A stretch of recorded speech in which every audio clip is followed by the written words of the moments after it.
So we have discussed the one mind being the Dharma, and this one mind being the Dharma, it is a non-dual mind and it exists moment by moment. We have explained that thing. It cannot be directly seen. We have also explained it has to be realized by faith. And we have explained the faith, practice of faith, actually for uh, uh, it contains uh, practically all the important practices of Buddhism.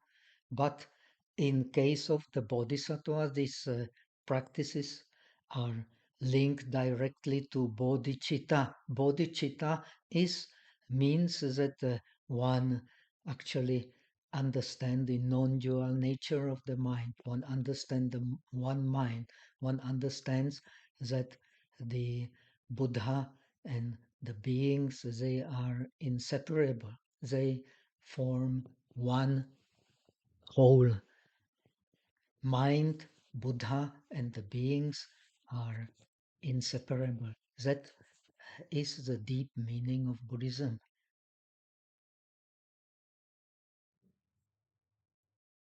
Now, in order to understand one mind, we have explained uh, this one mind which appears moment by moment is to be realized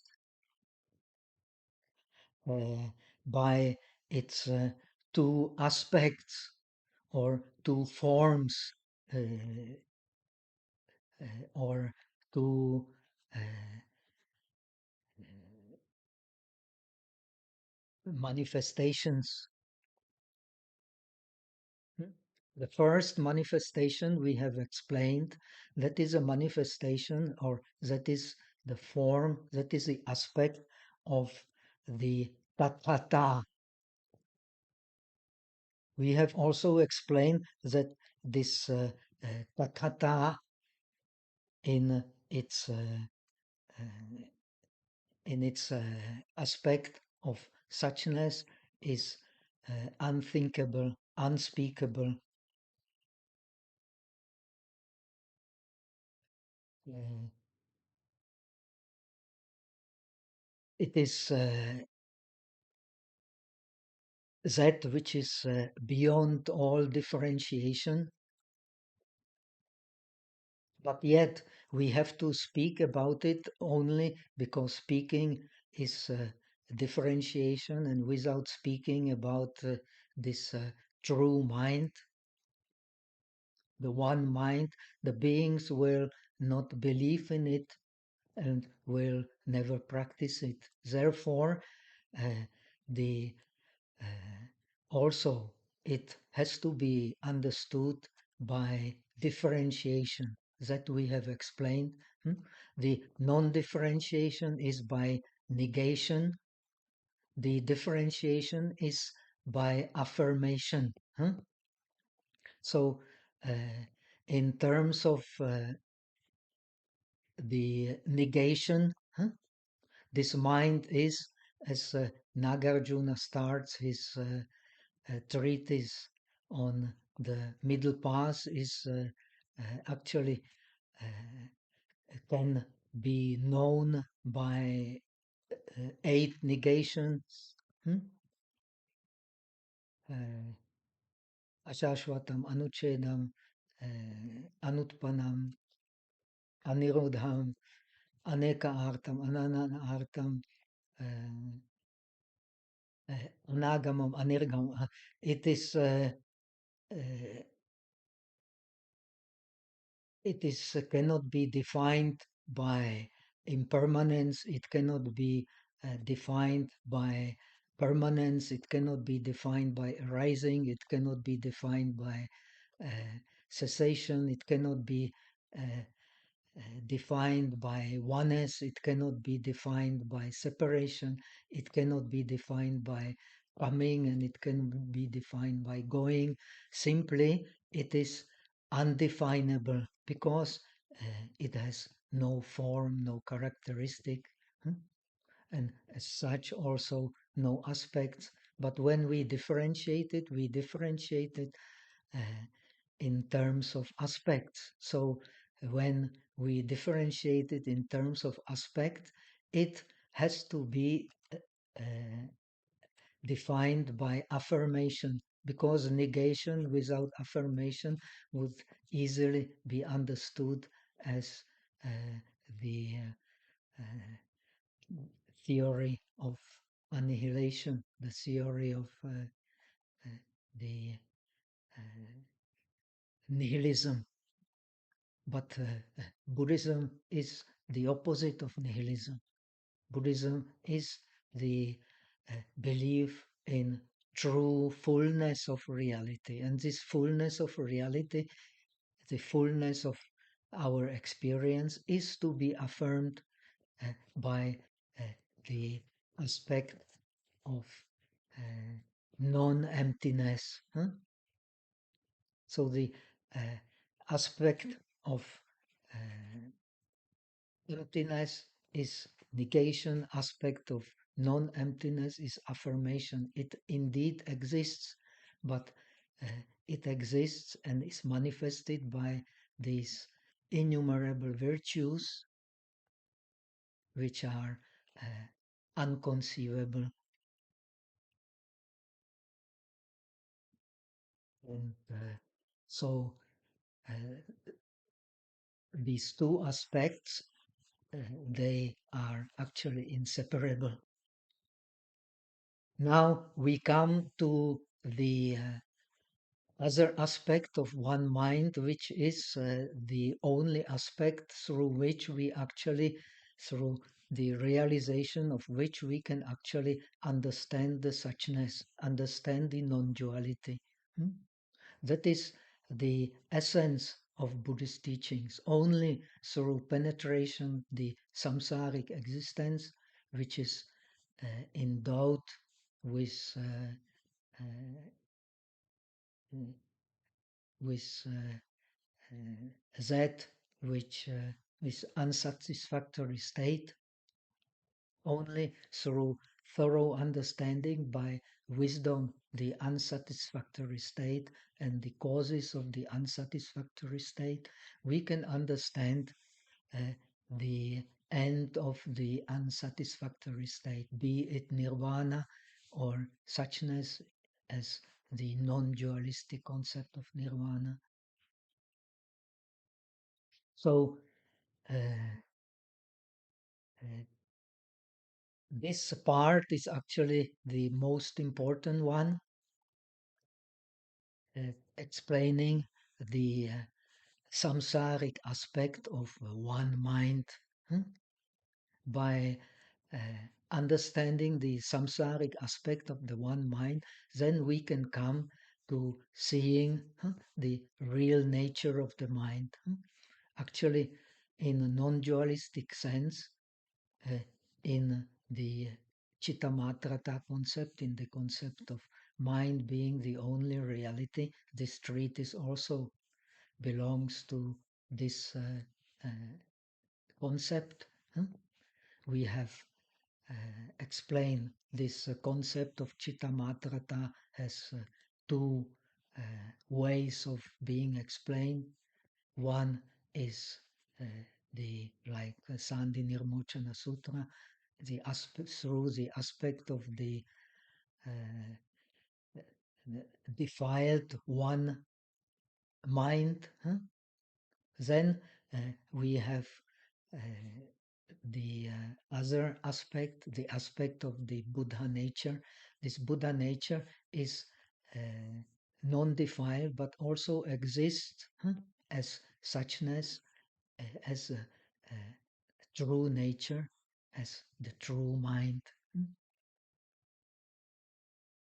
The Asanga school, based on the Sandhi Nirmochana Sutra, actually does not speak about this aspect, but the sutras, they mostly refer to it and take it as the premises for understanding the uh, the other aspect, the aspect of store consciousness, the alaya aspect. Hmm? Alaya literally means actually the mind which stick to the reality, the mind which dwells in the reality. And the Buddha nature is a mind which does not dwell in reality. Both are aspects are said to be taught by Maitreya, the future Buddha. This is a tradition.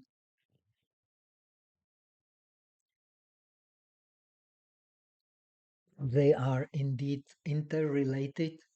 How they are interrelated is very nicely explained in this very treatise that we are discussing now, which is so important for understanding the non-dual meditation. It is kind of the essence of philosophy of non-dual meditation.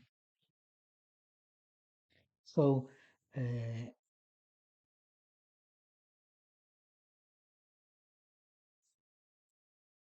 this one mind, again, in our treatise is presented by two aspects or two forms. And in alaya,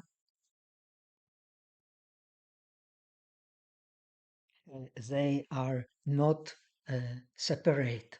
Hmm? They both exist in alaya, in form of in store consciousness, in form of the pure seeds and the impure seeds.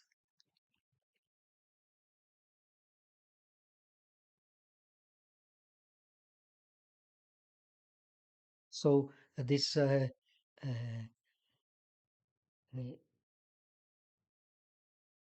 this aspect translate the Sanskrit word artha, huh? Which we can also translate by significance, by object. Huh? So it is uh, it gives us a great freedom in translation. As the maybe in this context, uh, the significance is better. The alaya has we can understood can be understood by two kinds of meaning. It has two. Uh, meanings.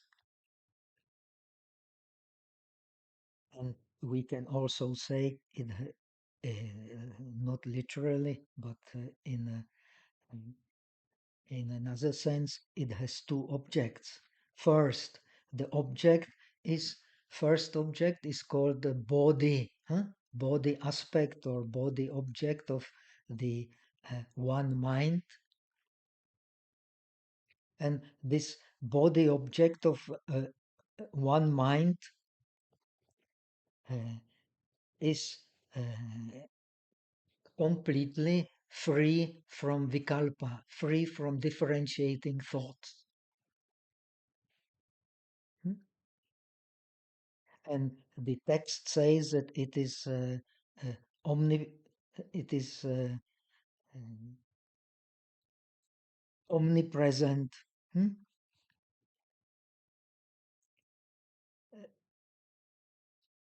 And it is like space, it exists everywhere, it is equal to Dharmakaya, huh? Because uh, being omnipresent, it has no obstacle. Dharmakaya is precisely that which has no obstacle. Hmm? The Dharma exists in everything, huh?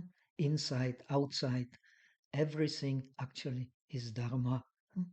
So that is why it is omnipresent in the uh, living objects, in the non-living objects. Hmm? But here we have the Dharma being the one mind, so it actually implies the Chittamatrata. Beside the mind, actually, there is nothing to be really perceived. So uh,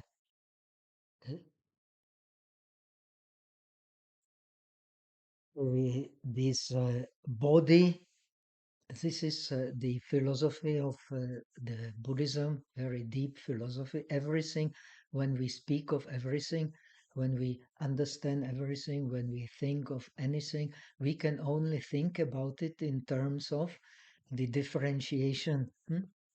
So we speak of body only uh, in terms of differentiation from non-body. If we don't know non-body, we cannot know body. When we don't know enlightenment, we cannot know non-enlightenment. When we cannot know non-enlightenment, when we don't know non-enlightenment, we cannot know enlightenment. So they are in mutual relation. So uh, so the non-enlightenment in this text exists due to the uh, non-knowing of actually what is called in the text root uh, enlightenment or original enlightenment. This original enlightenment can be compared to what the Pragya Paramita called the uh,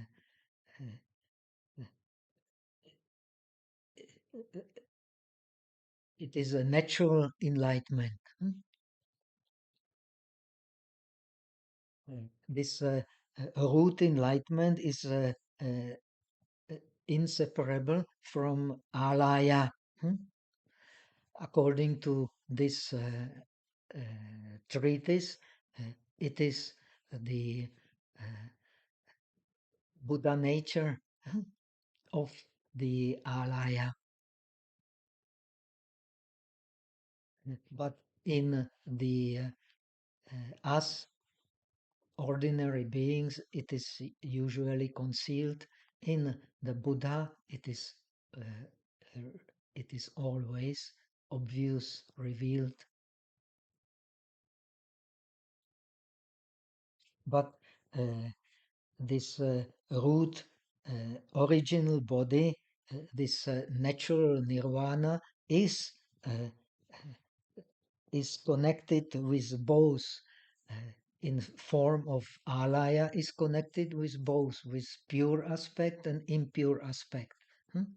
But without alaya we cannot understand, without understanding alaya we cannot understand the true nature of the mind, because the uh, the alaya is uh, the way to understand the true nature of the mind. In alaya, the uh, the pure and impure uh, exist together. In the mind also, pure and impure exist together. Uh, Yet they are, uh, this is very important to understand, they cannot be pure and impure, they cannot be defined in terms of sameness, they cannot be defined in terms of difference, yet they exist together. This is the deep philosophy of non-dualism. Because we understand uh, uh, the non-body, because we understand the non-enlightenment, because we have some ideas that there is enlightenment, we understand we are non-enlightened, because we understand we are non-enlightened, uh, we enter into the process of enlightenment. Uh, this is, we can say, the actual practice. Hmm? The actual practice, it is called in Chinese beginning of enlightenment. Beginning of enlightenment is the actual practice of enlightenment, is going into the practice. And because we know we are unenlightened and we know there is enlightenment, then there must be, so to say, there must be the natural state, which is enlightenment, uh, which is comparable to the natural nirvana. So there is this root enlightenment is like alaya, like the uh, store consciousness in which both uh, the uh, pure and impure seeds exist, not as separate but also not as one. That is why it is the gate to understanding the non-dual nature of the mind. And when we engage in the process of getting enlightened, uh, then we can attain the ultimate enlightenment. The ultimate enlightenment is going back to the uh, the original enlightenment, to the beginning, because according to Buddhism, the defilements, they are guests to the mind. The mind is originally pure, originally non-defiled. However, it is explained in different ways in different traditions. But this idea is common to all Buddhists. We are, when we know we are defiled, and we know this defilement is a cause of suffering, then we try to purify the mind. When we purify the mind in this sense, we come to the original nature of the mind. And in order to come to the original nature of the mind, we have to practice correctly. The correct practice is the practice of non-attachment, of non-grasping. Non-grasping means not dwelling on anything that appears in mind. Observing that everything that appears in mind is illusory. When what appears in mind is illusory, when the mind grasps at the image which appears. So the images which appear in the mind, when they become object of grasping, then uh, they are empty of own existence. They actually do not have any reality. They are like, compared to the second moon. When one understands the second moon, then, as the commentaries say, the second moon, which is object of delusion, becomes just one moon. There is no second moon. The eye which sees the second moon becomes healthy. So it mind returns to its original nature, which is pure. So in order to understand the process of enlightenment, process of enlightenment means penetration of the four characteristics of the samsaric mind. The samsaric mind has four characteristics. It has what appears to be a true arising. When something arises, then it must have duration, must have a sthiti, First is utpatti, the arising, then there must be sthiti, the duration, the staying of the mind. Then when the mind has had duration, then it manifests in permanence.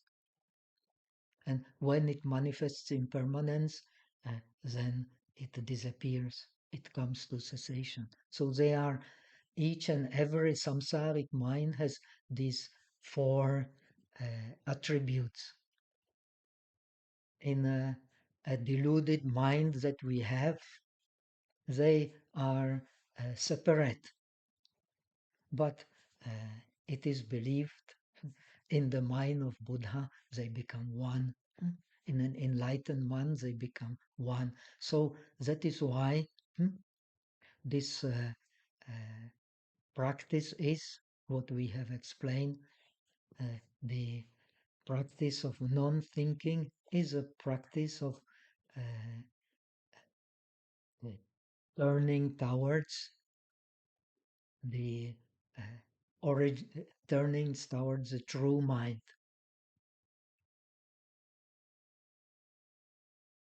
When we turn towards a true mind, when we grasp an object and the mind, when we pay attention to the object as something really being there, as something really existing, then what happens? Uh, then due to paying attention to the object, due to manasikara, which means literally due to making object in the mind as something that is really there, then the mind will move, the samsaric mind will move. But the true mind, the tathata aspects of the mind, it does not move.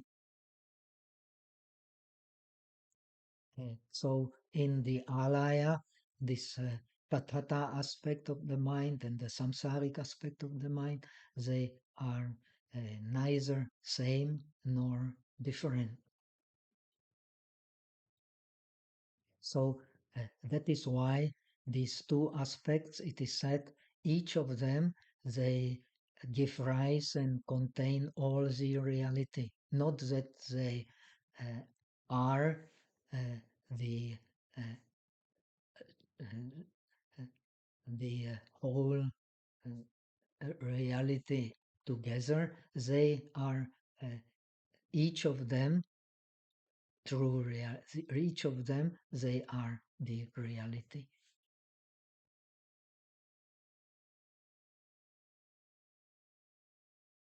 And they are neither same nor different. That is difficult to understand, very difficult to see.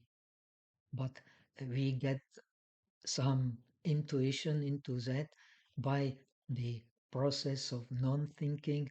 When we are non-thinking, then when non-thinking has duration, it will necessarily lead to concentration, to shamatha. When then the mind is moving, then the vipassana becomes this understanding that the samsaric mind is empty of self-existent nature. So uh, it is, uh, its real existence is illusory. It's false.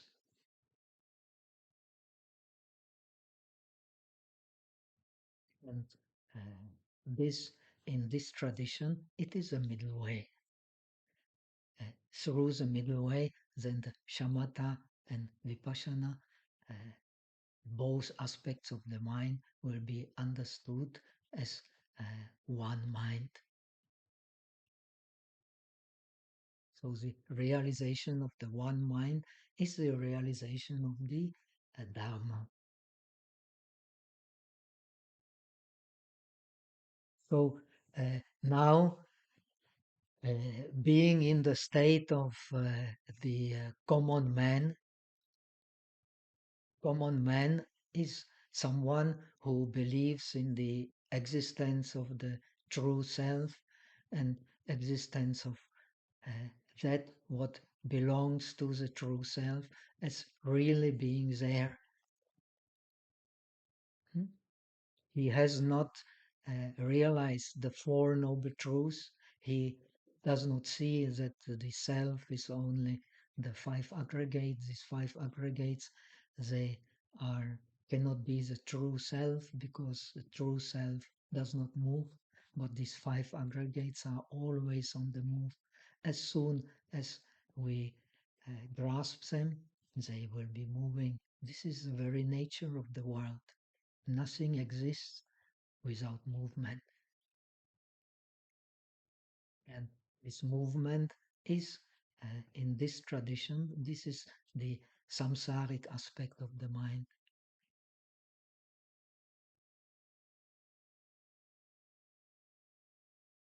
So the common man, how he gets into the practice of Dharma. Hmm? When unwholesome thought arises, he knows that this unwholesome thought is harmful. So he tries, and in next moment uh, he gives, he brings this unwholesome mind to cessation.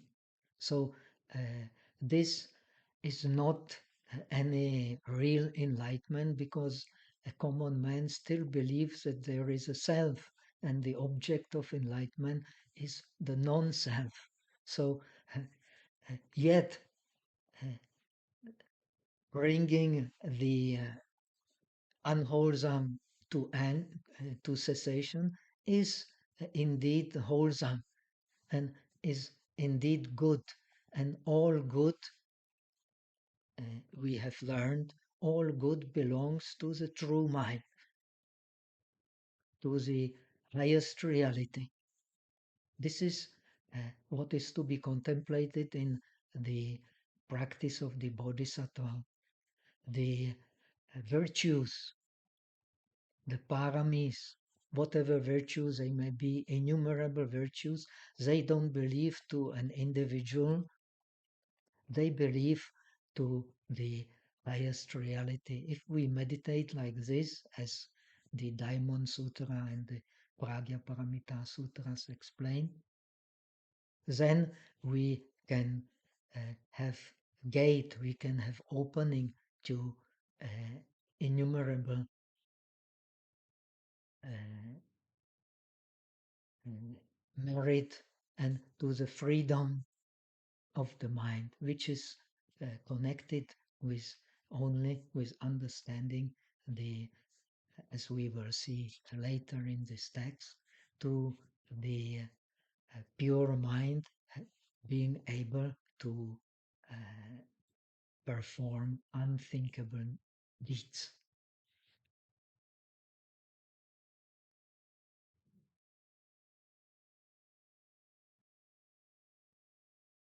So this is starting from the end, starting from the cessation.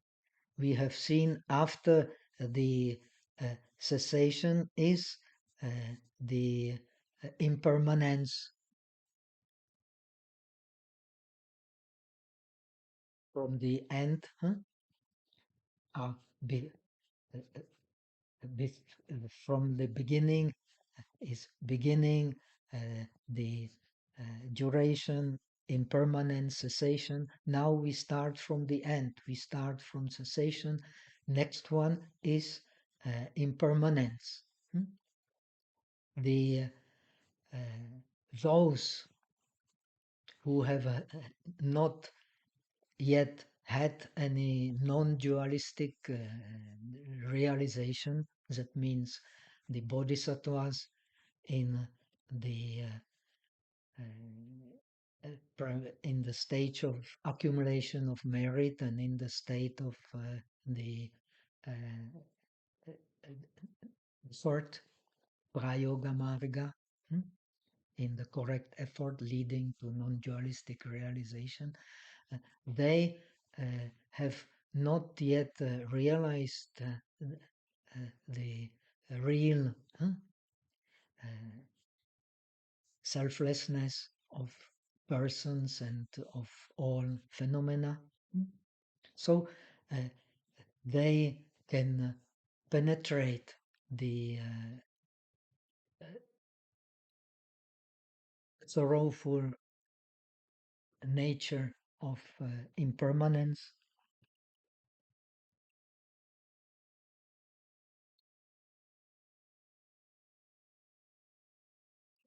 Uh, Yet the disciples and the non-realized bodhisattva, they take the cessation as true. They take this suffering as true, because they uh, they have not yet any direct experience of the non-dual nature of the mind, of the non-dual nature of the reality. So this aspect of uh, impermanence and the aspect of the duration of uh, that which lasts, they appear always as something different.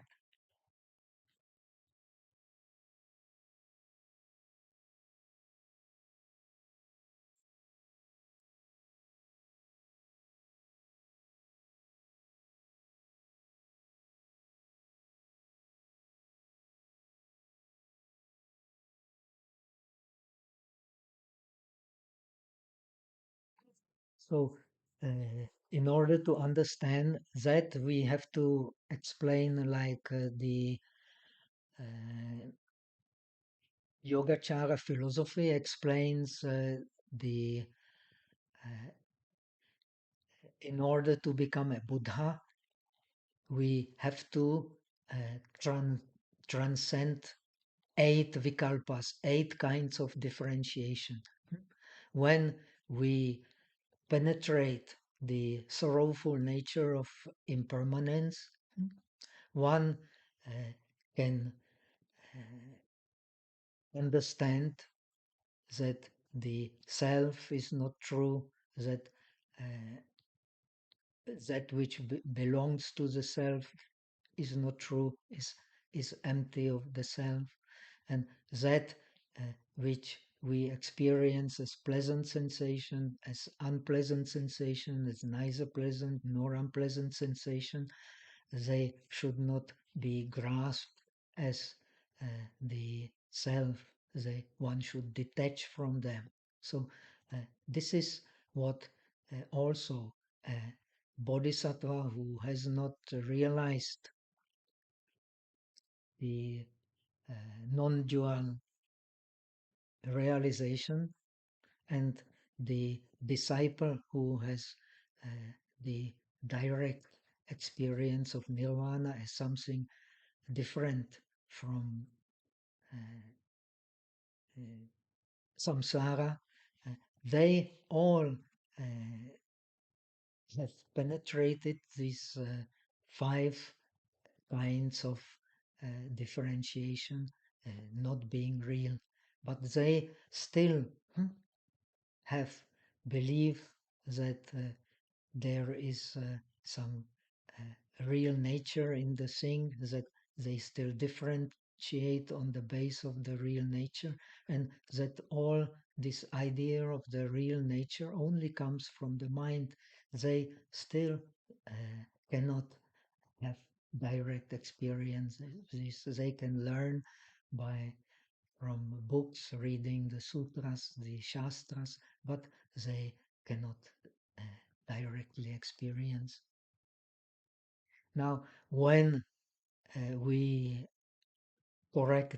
we practice correctly, uh, then uh, that is the prayoga marga. When we make the correct effort, here the correct effort is, as we have explained, mindfulness. Mindfulness in the sense that when the mind moves, uh, its object is illusory, its subject is illusory, and this it moves because of the karmic mind. We will explain this later. Huh? Whenever mind moves, it moves because of the karmic mind.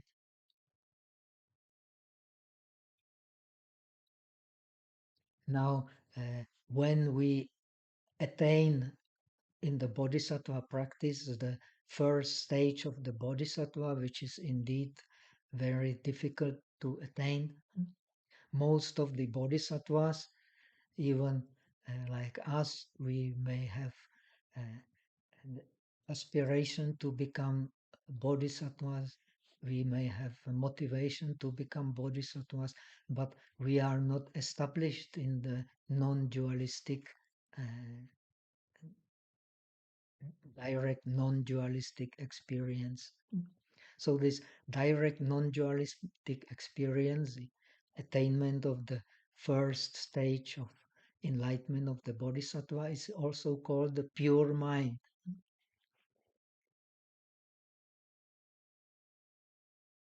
This pure mind, which sees very clearly that the uh, duration is true and the impermanence is illusory, is very difficult to get. So that's why uh, almost all bodhisattvas, hardly any exception, are, so to say, in the path of accumulation, in the path of effort, but not in the path of direct seeing. This is very difficult. But once one has attained it, one sees through the nirvikalpa jnana, through the non-differentiation. When one sees through the non-differentiation, there the differentiations seem to be illusory. Huh? So uh, the this is the breakthrough. When this breakthrough is there, then naturally one will attain sooner or later, one will attain the Buddha's realization. So, being aware uh, of duration means actually being aware of Dharmakaya. Dharmakaya is true. Dharmakaya contains everything, inside, outside.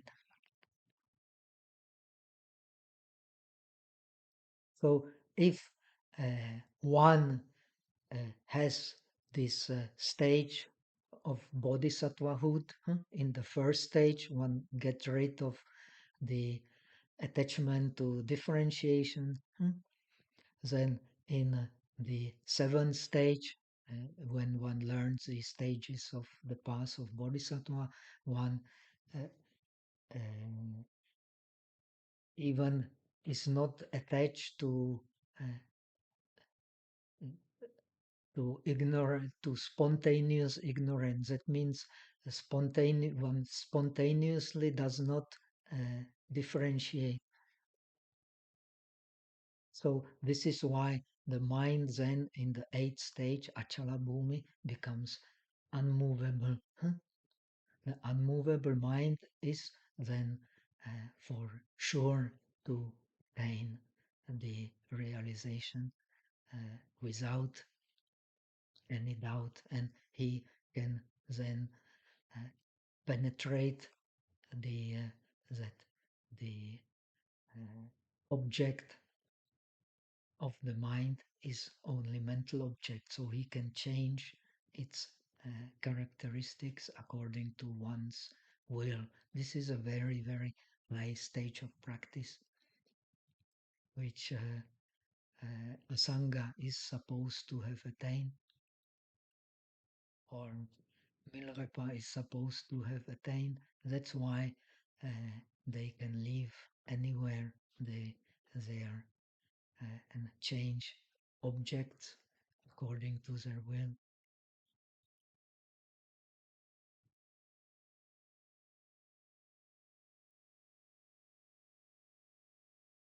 Then through this stage of realization, of non-dualistic realization, then one becomes the full-fledged Buddha, the real Buddha, who has fulfilled the skillful means. For Bodhisattva, the skillful means are the paramis, and he attains the non-dual realization in one moment, in what is called Vajropama Samadhi, the Samadhi which is similar to diamond. This Samadhi, similar to diamond, is also what is used in the ceremonies as a Vajra, and the bell symbolizes the skillful means, the fulfillment of the skillful means. They are inseparable. So this is the meaning of the one becoming a realized bodhisattva. So the realized bodhisattva, he realizes the beginning, that is the arising of the illusory mind, arising of the mind which holds to differentiations, the arising of prapancha.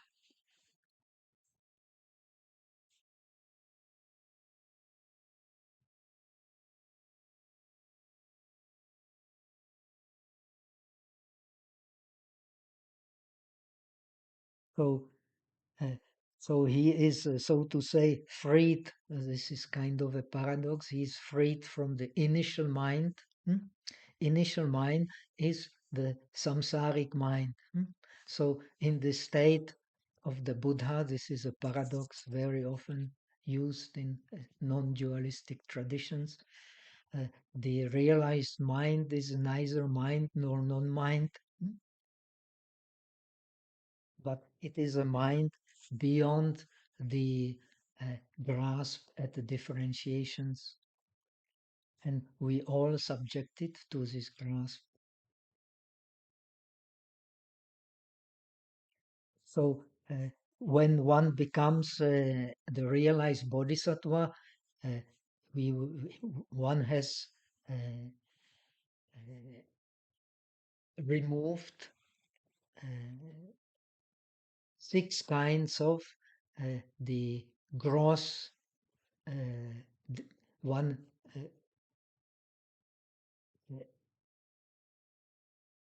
holding. Well, it is a gradual process. Through the process of becoming enlightened, non-dual enlightenment, and through the process of acquiring step by step these higher and higher stages of enlightenment, one slowly removes all the uh, the gross six gross aspects and three subtle aspects of the mind. Then when one has removed all these aspects of the mind uh, which represent the moving mind, then one becomes fully enlightened. And these nine aspects of the moving mind, they explain the state of non-enlightenment.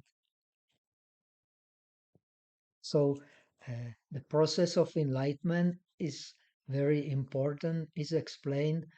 These are very terms very often used, especially in the Chinese tradition, in the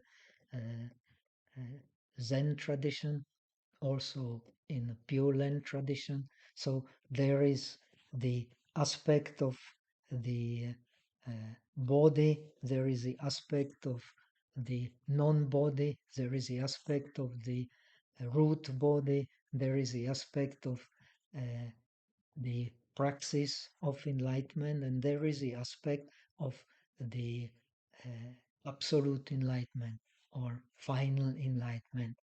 These are the five aspects of enlightenment. They all one related to the other.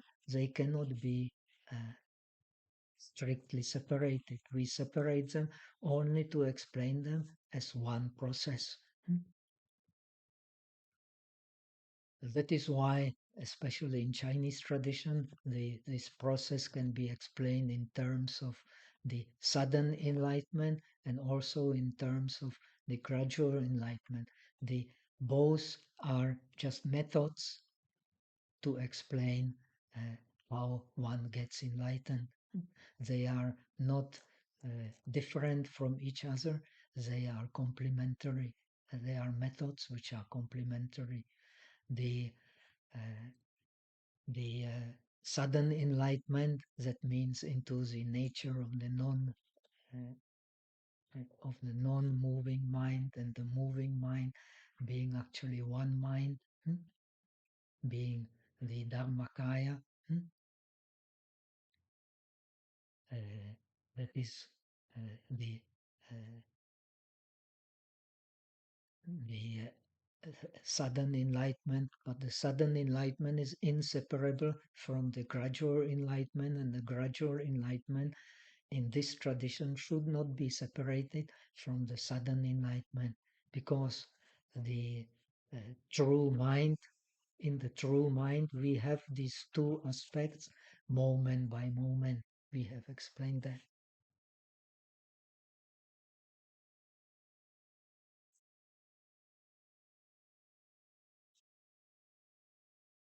So the after that, the text explains the sutra according to the commentaries, but it is not clear at all. It is in accordance with the Lankavatara Sutra. Lankavatara Sutra uh, explains that the practice is from cause, the real practice of non-dual realization is from cause to the effect. The cause of non-dual realization is non-thinking, and the state of non-thinking is protected by mindfulness, sati. So here the sati has a slightly, smriti has a slightly different meaning than from the understanding it has in the uh, practice of the disciples.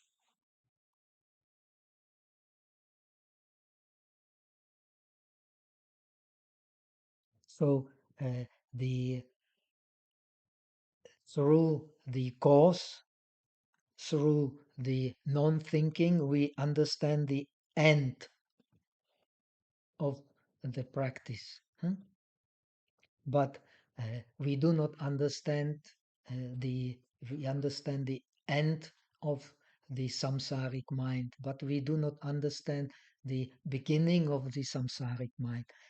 Uh, the beginning of the samsaric mind, the full penetration in this tradition of the chitta matrata, of the mind only, is the privilege of the Buddha.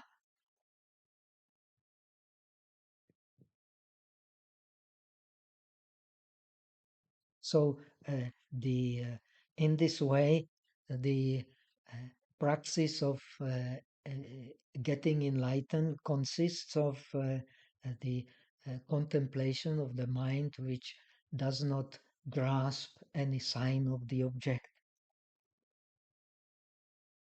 When the object arises as something really being there, then this is, of course, the case of no body. But the non-body cannot be separated, as we have seen, from the root enlightenment, from the original nirvana, which is always there.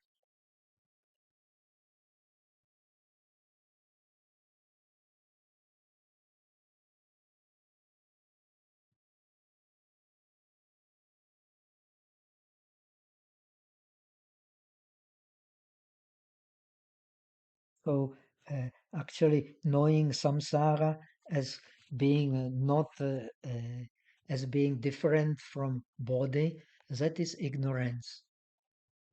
And knowing samsara as being different from a body, that is kind of ignorance. Knowing samsara as not different from body, that is wisdom in this tradition. When we know it, then these three characteristics of the uh, samsaric mind, they actually uh, uh, not separated. This is very difficult to realize directly. We can realize by theory, but very different the direct realization.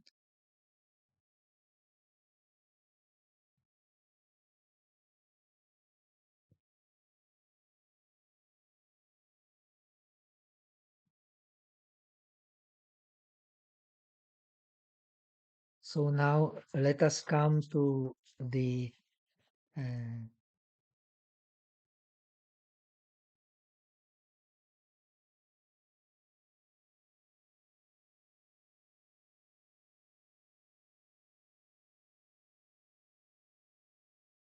uh, the next passage, which we will discuss now, and we will have to finish here due to the lack of time.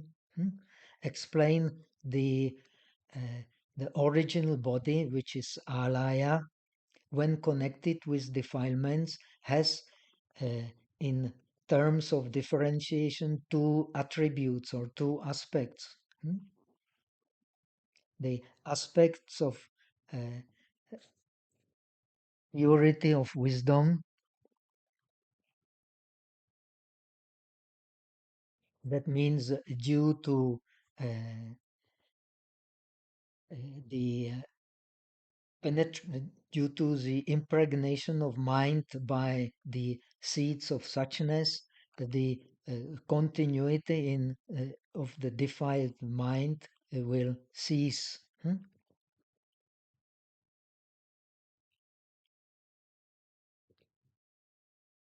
So, in order to understand it, we there is an example. This uh, true mind or body or alaya, the original enlightenment, uh, is compared to water. In the water, water moves due to wind, which is the root enlightenment, which is a root ignorance. The mind starts moving due to root ignorance. Then, when it starts moving, it creates waves. And these waves is our prapancha of thinking that this this water is the nature of water is the waves, but actually the nature of water, nature of this body of the alaya, hmm, of the root enlightenment is not the nature uh,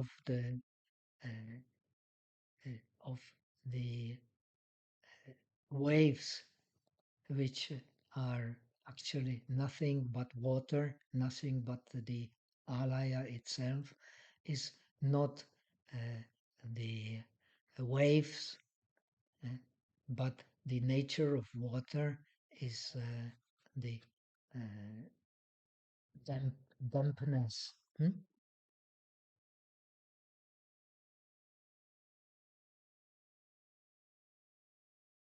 So water, wind, waves all arise from one mind. And this one mind, as we have seen in the beginning, is nothing but the Dharma itself.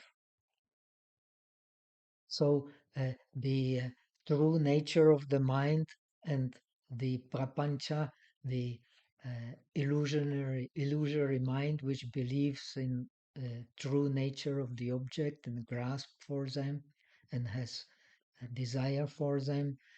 They are neither same nor different. This is the uh, the penetration of the alaya. In alaya, the defiled and non-defiled are neither same nor different.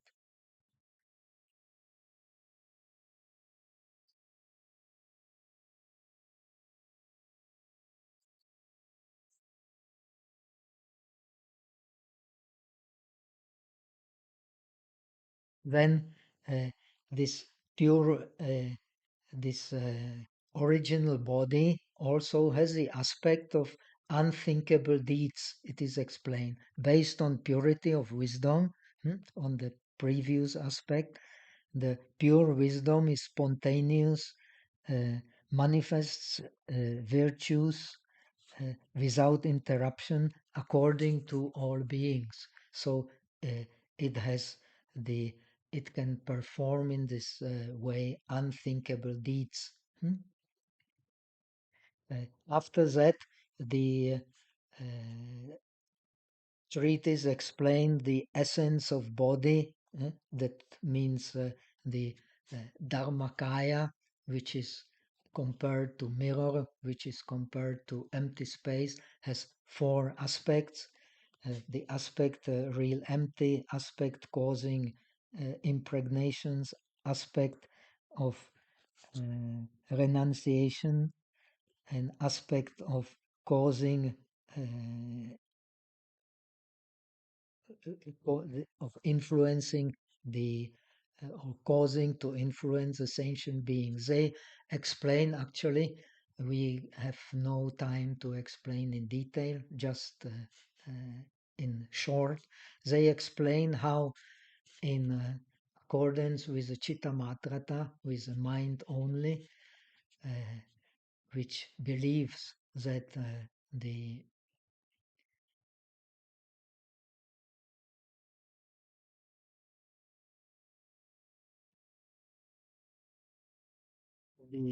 this uh, the mind can has so to say four different forms, which actually uh, exist all in one mind. This is very important.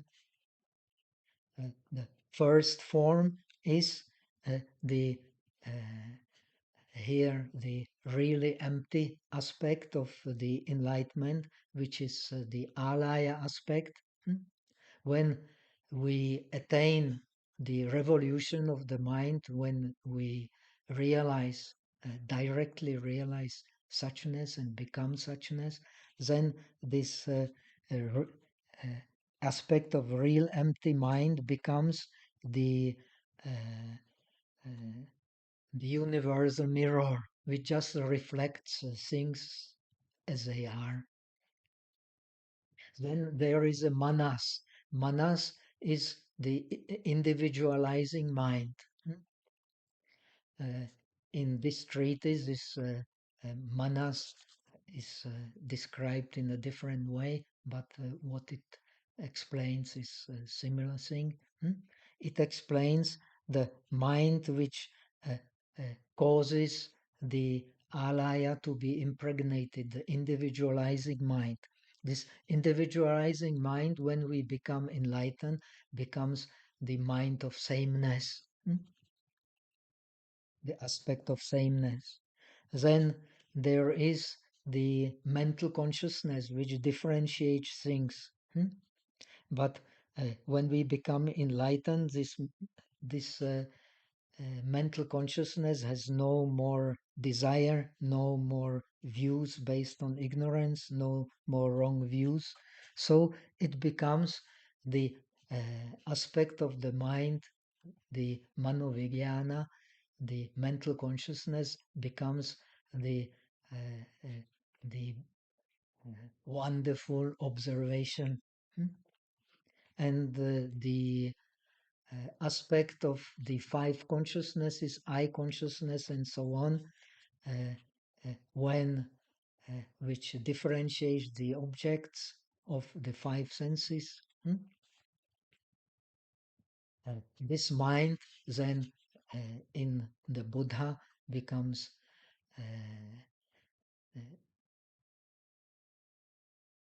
Suo Zuo Chenpan, becomes the mind which can act and accomplish uh, whatever whatever it does, without obstacle. The mind of accomplishment without obstacle.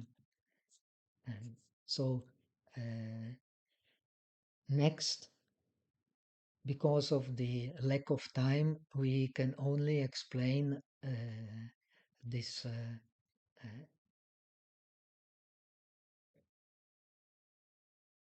how the this no body mind, non enlightenment mind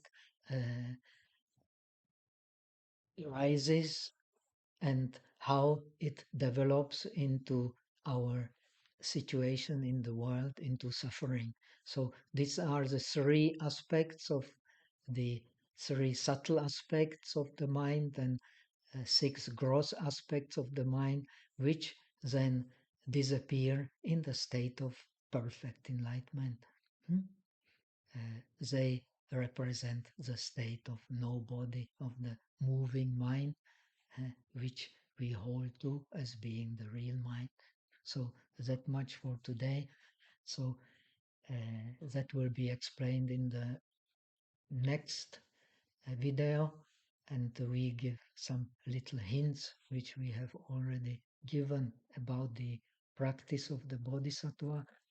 That means the paramis and the culmination of all paramis, the essence of all paramis, the practice of shamatha and vipassana. When connected together, they become the content of the highest realization. This is same in the all traditions of Buddhism. When the shamatha, vipassana, yugala, nada, then they can become yugala, nada. They become one, strictly speaking, only when the object is the middle path. And the realization of the middle path is the realization of the Buddhahood. So that much for today.